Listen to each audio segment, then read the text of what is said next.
안녕하세요. WMH 채널입니다. 한 나라의 국방정책에는 다양한 관점이 존재합니다.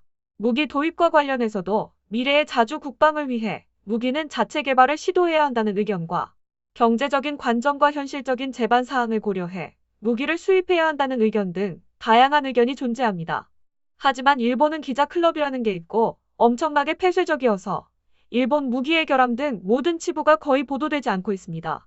이런 일본 무기 시스템의 진실을 세상에 알리는 군사평론가가 있으니 바로 키요타니 시니치입니다.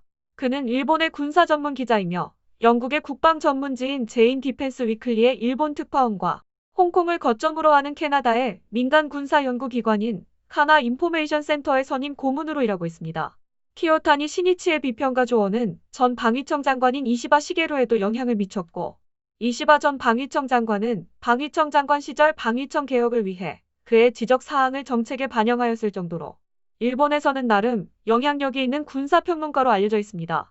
또한 최근에는 이지스 어쇼어 도입을 중단하고 이지스함을 늘려야 한다고 지적한 그의 의견대로 일본은 이지스 어쇼어 도입을 중단하고 이지스함을 늘린다고 얼마 전에 발표했습니다.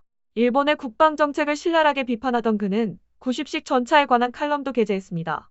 그럼 90식 전차를 효율적으로 활용하라란 칼럼의 전문을 살펴보겠습니다. 육상 자위대는 본래 90식 전차를 개량하고 계속 사용하면 좋은 것을 일부러 큰돈 들여 10식을 개발하여 조달했다. 90식은 전후 제3세대에 해당하는 전차이지만 미국, 영국, 프랑스, 독일, 이탈리아, 스위스, 스웨덴, 캐나다, 덴마크 등 많은 나라는 제3세대 전차를 현대화한 3.5세대라고 불리는 전차를 계속 사용하고 있다. 원래 방위대강에서도 적 기갑부대가 몇 개 사단씩 상륙하는 본격적인 상륙작전이 벌어질 가능성은 낮다고 보고 있다. 상정하고 있는 주된 위협은 도서에서의 분쟁이나 게릴라 코만도 사태 또는 탄도탄에 의한 공격이지 기갑부대가 아니다. 신형 전차 개발의 우선순위는 매우 낮았다. 10식의 신기능의 상당수는 90식의 현대화에 초점을 맞췄다. 하지만 유일하게 할 수 있는 것은 무게 절감뿐이다. 전국 주요 국도의 교량만 7,920개소의 교량 통과율은 44톤의 10식이 84%, 50톤의 90식이 65% 정도며 많은 곳에서 사용할 수 있다는 것이 세일즈 문구다. 하지만 90식은 제3세대 전차에서도 가벼운 부류다. 90식이 통과할 수 없는 장소는 다른 나라의 주력 전차도 지나갈 수 없다. 게다가 육상 자위대는 105mm 전차포를 탑재하고 전차라 할 수 있는 8륜 16식 기동전투차도 도입했다. 10식은 경량화, 저가화를 위해 방어력을 희생하고 있다. 3.5세대 전차에서 당연한 텐덤 탄두 등에 대한 주의 360도의 방어력은 없다. 자랑하는 포탑 측면의 모듈러 장갑은 예산이 없어 사실상 양철로만 장착돼 있어 25mm 기관포 직격에도 묘안이 없다. 또한 토버텍이나 지뢰에 대한 내성도 낮다. 10식에는 승무원용 에어컨도 구비되어 있지 않다. 육군도 장비청도 승무원용 에어컨을 요구하지는 않았다. 그래서 신형 전차인데 한여름의 MBC 환경에서는 싸울 수 없다. 육군은 여름철의 MBC 환경하에서의 전투를 상정하고 있지 않다고 한다. 그러한 조직이 제대로 된 장비 개발을 할 수 있을지 의심하게 되는 것은 필자만이 아닐 것이다. 10식의 개발에는 주포, 엔진 등의 부품 개발을 포함하여 약 1,000억엔이 투입되었다. 또한 66억엔의 초도 비용이 사용되고 있다.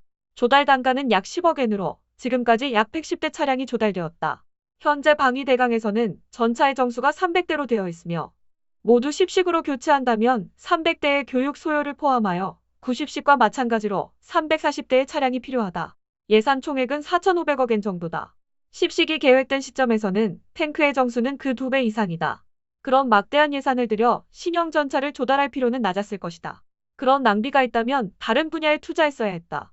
육군 자위대는 네트워크화나 드론, 정밀 유도탄 등의 도입이 늦고 있어 이 부분에선 개발도상국 이하의 수준이다. 게다가 90식 전차와 행동하는 장갑차가 필요함에 따라 개발된 89식 장갑전투차는 70량도 안 되고 7사단 소요도 충족되지 않아 그 후속 계획이 밝혀지지 않았다.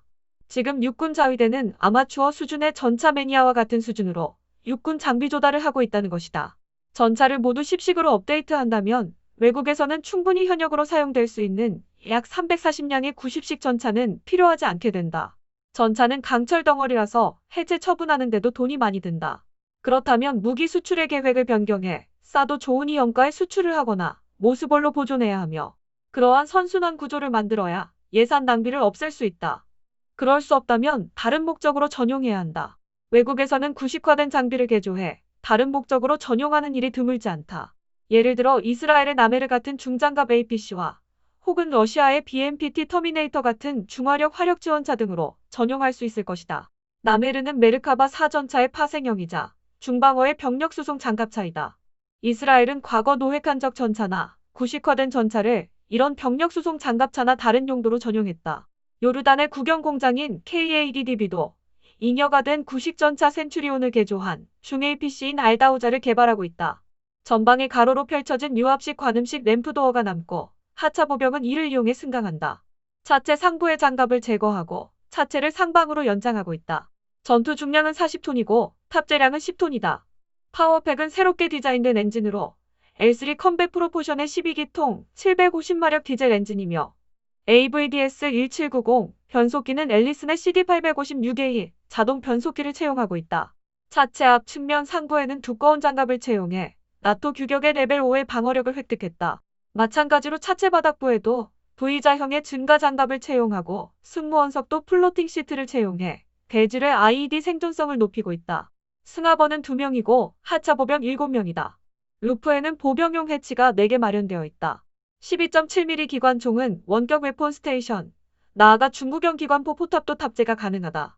BMPT는 T-72의 차체를 T-90에 준해 개조한 것으로 2에서 230mm 연장 기관포, 9M120 아타카 대전차 미사일의 연장 발사기 사기, 30mm 자동척탄 발사기 등이 탑재된 신형 포탑을 가지고 있다. 전차를 수행하며 적 보병에 의한 대전차 공격으로부터 전차를 보호한다. 보병 전투차보다도 높은 공격력과 생존력을 갖고 있다. 이러한 전차 전용은 74식 전차에도 유효할 것이다. 전차 외곽은 튼튼하기 때문에 충분히 사용할 수 있을 것이다. 사실 남아공에서는 50년대에 조달된 센츄리온 전차의 현대화를 거듭해 올리펀트 전차로서 현재도 사용하고 있을 정도다. 90식을 중-APC로 한다면 포탑을 철거하고 병력의 거주성을 위해 차고를 올리고 장갑을 강화해도 40에서 45톤 정도에 맞출 수 있을 것이다.